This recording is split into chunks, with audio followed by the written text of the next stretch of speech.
Good evening and welcome to Making the Case. I'm Yodit Tewolde. It's been 1 year since Derek Chauvin murdered George Floyd in Minneapolis, Minnesota. Hundreds are honoring and remembering Floyd today. Tonight, we take a deep dive into the past year, from nationwide protests to corporate America pledging that Black Lives Matter, and Derek Chauvin's conviction in what some deemed the trial of the century. But first, let's take a look at today's events in the nation's capital. Most of the Floyd family met with President Biden at the White House and members of Congress. The president had set today as the deadline for Congress to pass the George Floyd Justice and Policing Act. The bill passed in the House but has stalled in the Senate. George's brother, Philonise Floyd, shared how important the family feels passing the legislation is. People realize what's going on in America, and we all said enough is enough. We need to be able to set standard procedures in place, just like we need meaningful legislation when they signed that George Floyd Policing Act. We need it on Biden's desk. The Senate, we need to get this taken care of. Because just like Gianna said, your dad is going to do what?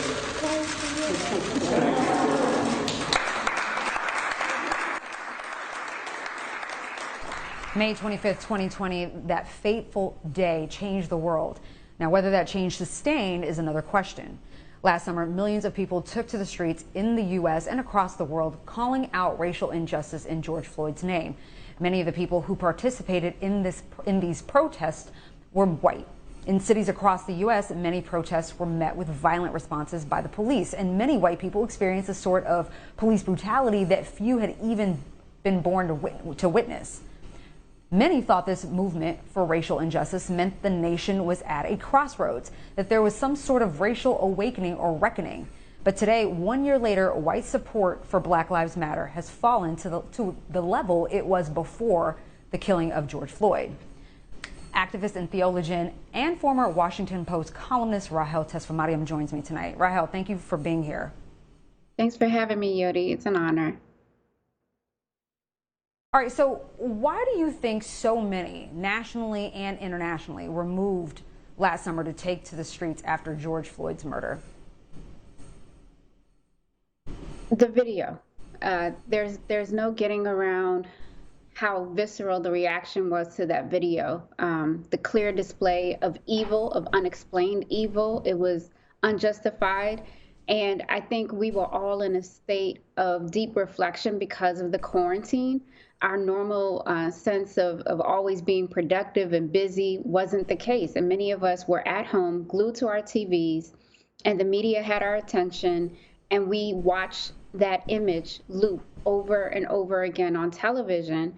And I think a lot of white folks had to reckon with the clear display of white evil.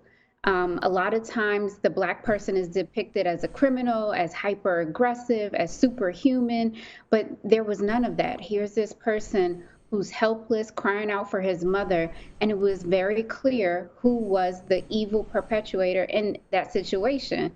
And I think a lot of white folks saw themselves and said, I don't want to be identified with Derek Chauvin.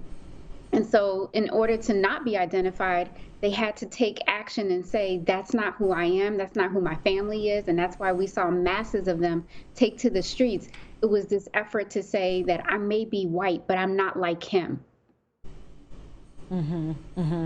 So why do you think that white support has plummeted lower than it was before George Floyd's killing?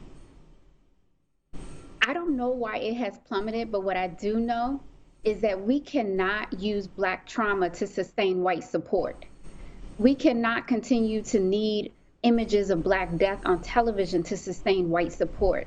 Our pain and our suffering should not be what has to fuel Black white people going out into the streets and responding to what is a human call to make America better. If you want to talk about making America better, let's make sure that Black people are not dying at the numbers that they're dying in.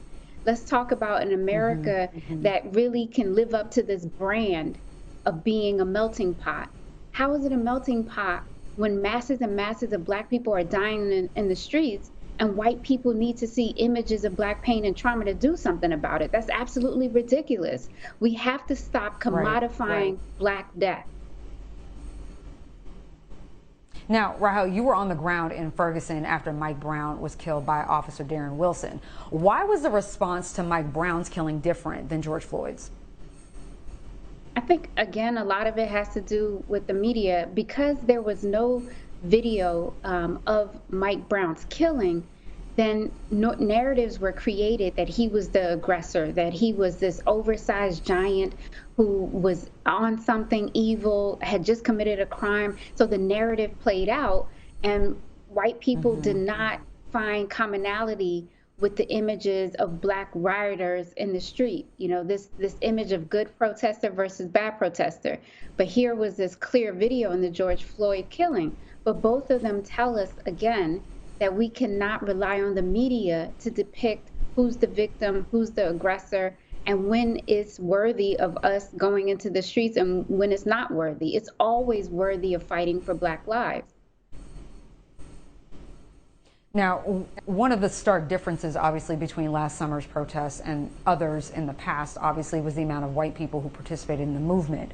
What do you think about the corporations as well, the corporations that pledged billions of dollars for similar causes for Black lives? What do you think about their support not necessarily resulting in actual support, in actual money being transferred over to these good causes? Well, one lesson we have to take away from the corporate support is that Black people have a huge buying power in this country. And, you know, if we were equivalent to a country, our GDP would be insane. But we don't often think about the power that we have as an economic base.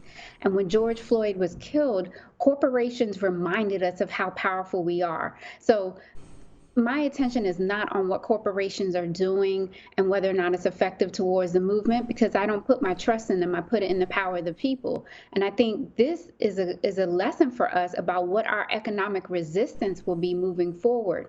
That it's not just about getting in the streets, but that there should be a degree of resistance to capitalism through our buying power as a people. Now, people abroad took to the streets in solidarity after George Floyd's death, but we as Americans don't necessarily do the same. Why is it critical that we show international solidarity? I personally lived and worked and organized on the continent of Africa for several years, for 3 years. And one of the many lessons that I learned when I was there is the importance of class solidarity, that we don't organize along racial lines, but there's no power like the power of the people, and oftentimes that's poor people.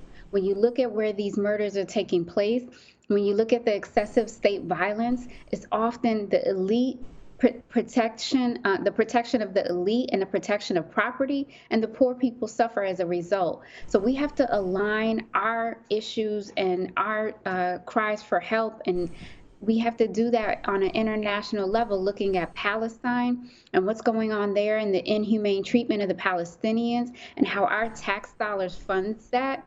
And we have to align ourselves with people who are facing state violence in Brazil, that we can't just be caught up in this bubble of the American empire, but we have to see that our brown and Black brothers and sisters all over this world are suffering at the hands of the West, particularly America, and not allow that to continue on our watch, because they know what's happening here. They know our politics. They know our people. They know the names of our slain, but we don't know their stories. And if we're really going to take our struggle to a level where it could be sustained, we have to unite internationally. Now, Rahiel, we're talking about the year since George Floyd was murdered, but what do you hope to see in the year ahead? Well, one thing, they could start by passing this bill in his honor. They could start with that, but it's only a start. What I would really like to see is that organizing is happening on a local level, because that's really where organizing happens. That people are looking at what are the most pressing issues in their local community. It's not going to be police violence for every city and every state.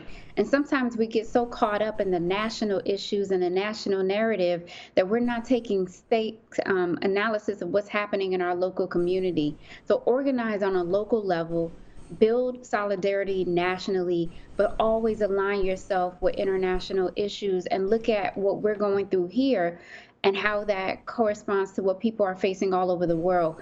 Because we build strength and power by building solidarity. That's the only way we can do it.